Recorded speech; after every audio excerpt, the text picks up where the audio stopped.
Hi there mga beloved kong soulmates! Kumusta po kayong lahat? Nandito ako yung lingkod Renzo Tarot Channel para bigyan kayo ng isang soulful, meaningful letter reading. Dito lamang sa inyo lagi ng pangan.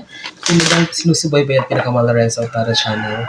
Okay, ang reading nito ay para sa inyo mga pinakamahal kong Libra, Sun, Moon, Rising, and Venus. This is for you. I hope you're okay. I hope you're safe and healthy. Of course, you're happy. Mega shoutout sa lahat ng ating soulmates sa buong mundo. At sa buong Pilipinas na laging nakabang at nanonood. Maraming salamat. Kanyang walang sawang tiwala, support at pagmahal. Kapag bago po kayo sa ating channel at nagustuhan niyo po ang ating reading ngayon, don't hesitate to comment, like, and share. And of course, mag-subscribe po kayo para mas lalong lumago po at lumawak ang reach ng ating channel. Sige, ulitin ko, this is for you, Libra, Sun, Moon, and Rising Venus.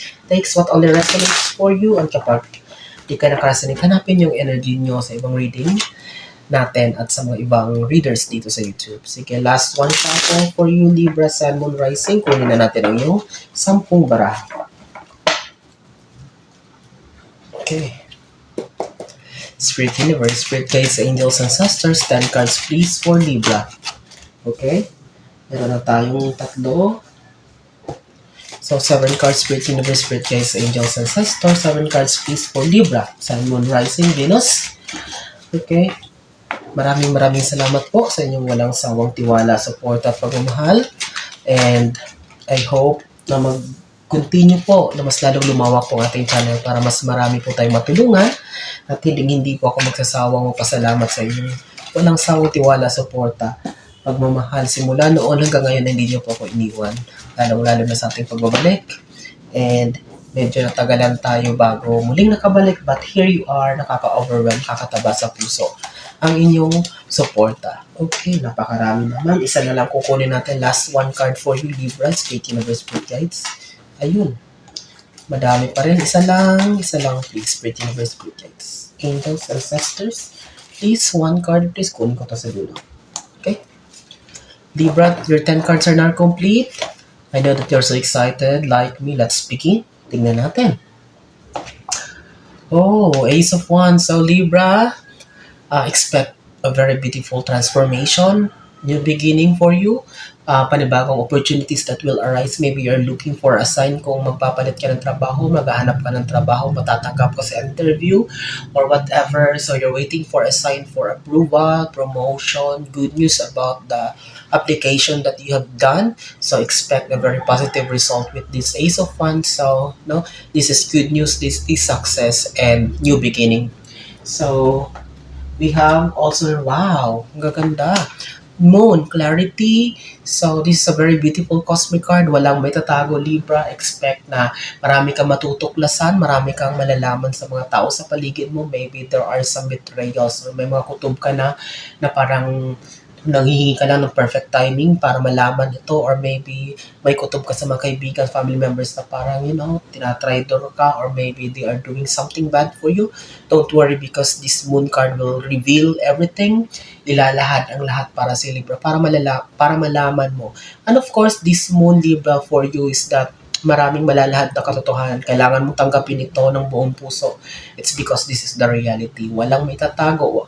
Lalong-lalo na kapag alam mo naman wala kang tinatago, your heart is very sincere, you don't need to worry. It's only the people that is around you that's doing bad things na malalaman mo ang katotohanan. And of course, kapag nalaman mo ang katotohanan, it's up to you on how are you going to react with it. So you just need to have to deal with it calmly.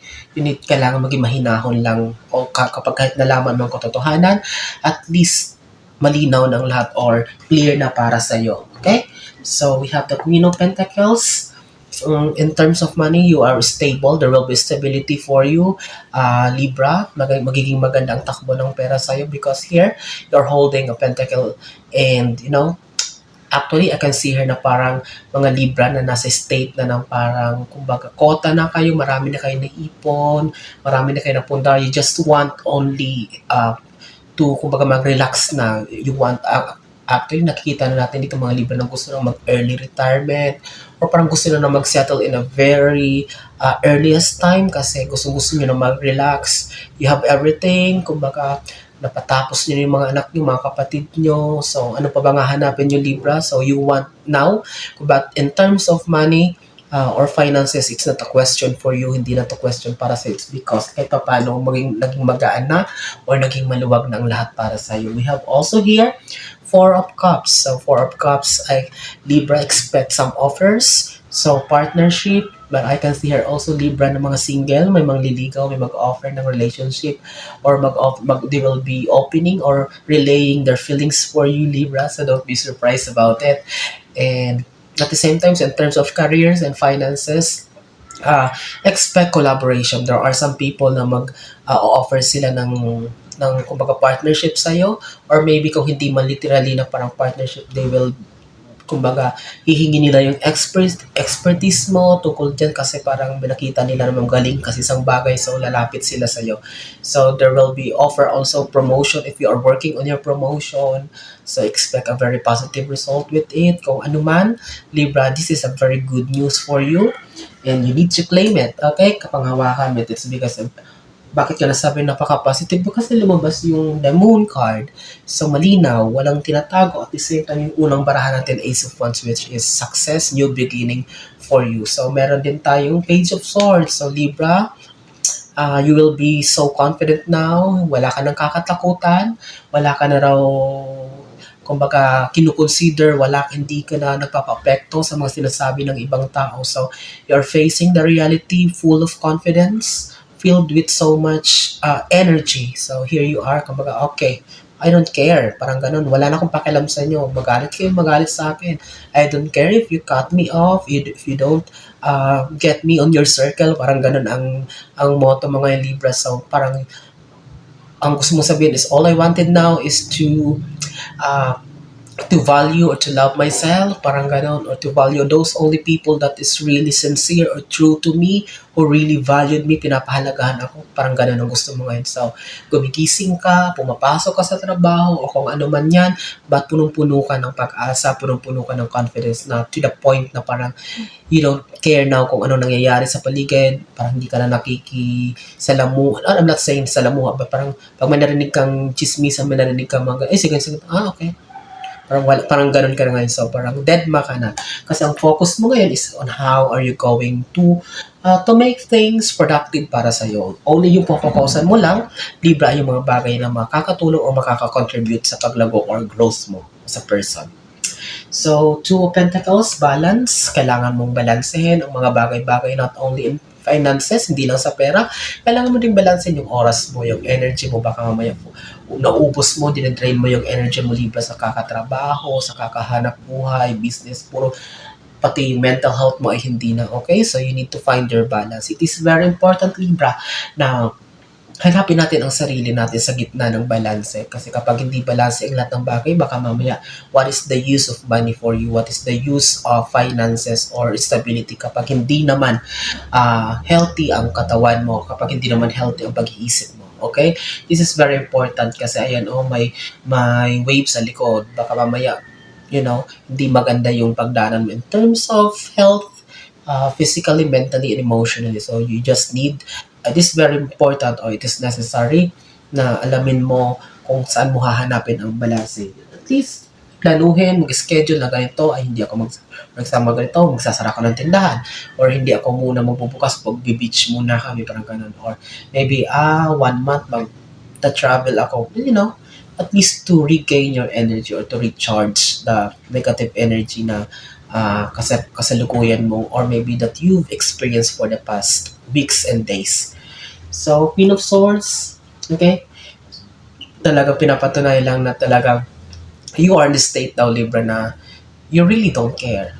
Ulitin ko, makakonect sa dito sa Page of Swords. Talagang, ang focus mo na ngayon ay talagang on yourself.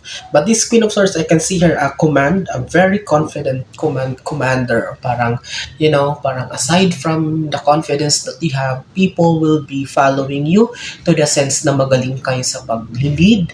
At the same time, siguro napatunayan mo.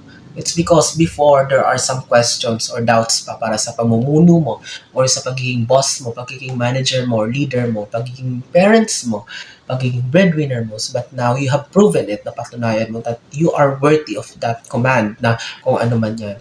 You are doing parang ginagawa mong decision not for you to brag na parang ganito magaling ako but to show to people na at least, kahit papaano, pag nakinig sila sa'yo, mapapaganda yung buhay nila.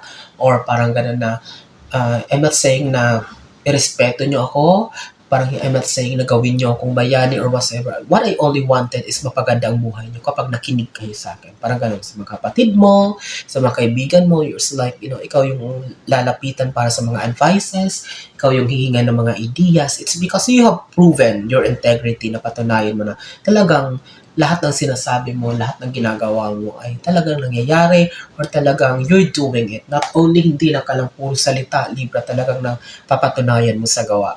Okay? So, we have a celebration card here. Three of Pentacles. Sorry, pasensya na po sa ingay sa background. So, we have the Three of Cups. So, big celebration for you. So, Queen of Pentacles, nakatapat siya sa Queen of Pentacles. So, this celebration, relates or may kinalaman din sa finances, sa pera. Maybe you're waiting for a big amount of money or a big milestone na may kinalaman na makapagbibigay sa iyo ng satisfaction or happiness in terms of finances, stability. So expect this Libra in the soonest time. You just need to claim it. You just need to put your faith on the universe that in its perfect timing ay darating to para sa iyo. Three of Cups celebration. At the same time, not only you but all of the members of your family, your good friends, magiging happy din sila para sa iyo, makakasama mo sila sa pag-celebrate nitong malaking milestone na makakamit mo. Okay? So, oh my God. Four of Wands, Three of Cups. So, Libra, isa din sa magiging celebration. Sabi ko, naramdaman ko na ito eh. It's all about like, there are some Libra na ikakasal, Libra na mabubuntis, or there's an engagement or proposal or something all about marriage. So, expect the Libra na magpapatuloy ang very harmonious relationship ng yung partner. So, there will be no miscommunications, there will be no distractions. So, Libra, expect maybe if you have doubts or you have trust issues that you're feeling now, cast away all of that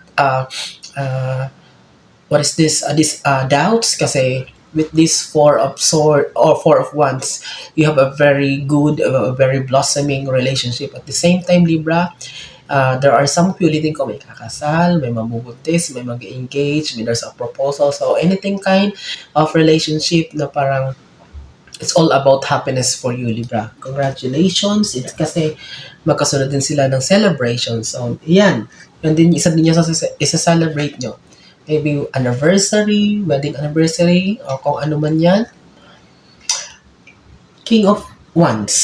So, what is your last card, King of Wands? I can see her, Libra, na most of you will be matured, magmamature, magkakaroon na ng, kumbaga, mas lalong magiging matalino, mas lalong magiging mapagmasid, mas lalong magiging mapanuri sa mga desisyon na gagawin. And that is a good thing with this King of Wands. So it represents dito, nakikita natin na kumbaga nabigla kayo nag-evolve, na-develop into a kind of Libra na hindi na basta-basta na ma-manipulate, hindi na kayo basta-basta kumbaga naluloko, naiisahan. It's because you have evolved into a kind of Libra na sobrang talino, sobrang independent, sobrang malaya, you have the freedom.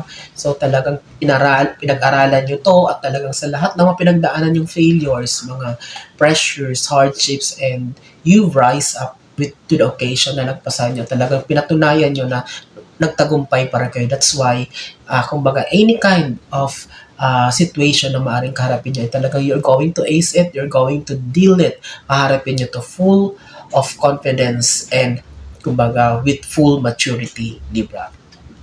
And that's it. A very beautiful reading for you, Libra. Mga pinakong Libra, I hope and I pray na marami na sa inyo, Libra, makapanood ito ngayon. At kapag nagustuhan nyo po o nakaresonate kayo sa ating reading, don't hesitate to comment, like, and share. Of course, huwag nyo kalimutan na mag-subscribe. Maraming salamat sa inyong walang sawang tiwala, support at pagmamahal. Ano man ang ginagawa nyo, nasan man po kayo ngayon naroon, maraming salamat. Mag-ingat kayo lagi. God bless us all.